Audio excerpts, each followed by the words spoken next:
ဒီတစ်ခေါက်ကတော့ချက်စတောက်ကျွေးလေးပါချက်စတောက်ကျွေးလို့အတွက်ရေးစေးထားတဲ့ချက်စတောက်လေးတွေကိုငငယ်ပြားရေးထည့်မယ်ပြီးတော့ရင်ကြာညိုလေးထည့်ပါမယ်အနက်မွေးအောင်လို့ဂျင်းလေးနဲ့ချက်တူဖြူလေးလည်းထည့်ပေးထားပါတယ်စားလေးနဲ့ချက်သားမှုလေးထည့်ပြီးတော့ပြီဆိုရင်တော့အရသာနဲ့လို့ရပါပြီ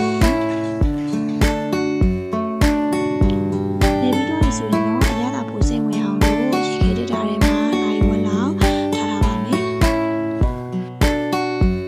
ကျွန်းလေးကိုစပါမယ်ကျွန်းလေးတွေကတဲရအရင်ပါတဲ့အတွက်လည်းရေတခြားပါစီရပါတယ်ပြီးတော့ပြီဆိုရင်နေပူလာပါမယ်ဒီနေ့ရေလေး6တော့အောင်လို့ပေါ့နော်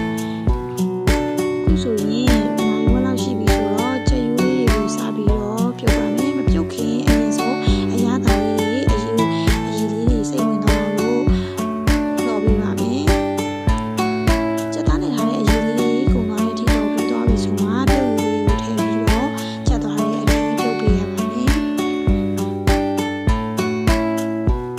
ခုဆိုကျွန်းမြင့်လေးလည်း6ရက်နေမှာရောက်လာပြီဆိုတော့သူ့ကိုအစိမ့်နဲ့ကြောက်တော့အောင်လော်ပေးပါမယ်လော်ရင်နဲ့ပြန်ပြီးလာပြီဆိုရင်သွားရပြီကျွန်းမြင့်လော်ပြီးသွားပြီဆိုရင်ငရုတ်သီးနဲ့ကျွတ်သွန်ဖြူလေးတွေကိုလည်းထည့်ပေးတယ်ဒါမှဘိုင်းမအောင်မှာပေါ့နော်အောင်ပစ္စည်းတွေဆိုရင်တော့စားတော့လို့ရပါပြီကျွန်းမြင့်နဲ့ချက်စတောက်လေးတွေကိုခုနကလော်ထားတဲ့ငရုတ်သီးနဲ့ကျွတ်သွန်ဖြူထောင်းထားတဲ့ဟာလေးထည့်တယ်ထည့်ပြီးသွားပြီဆိုရင်တော့မာလာအနှစ်လေးထည့်ပေးတယ်မာလာအနှစ်ကချက်အနှစ်လေးကိုတုံးပြီးထားပါတယ်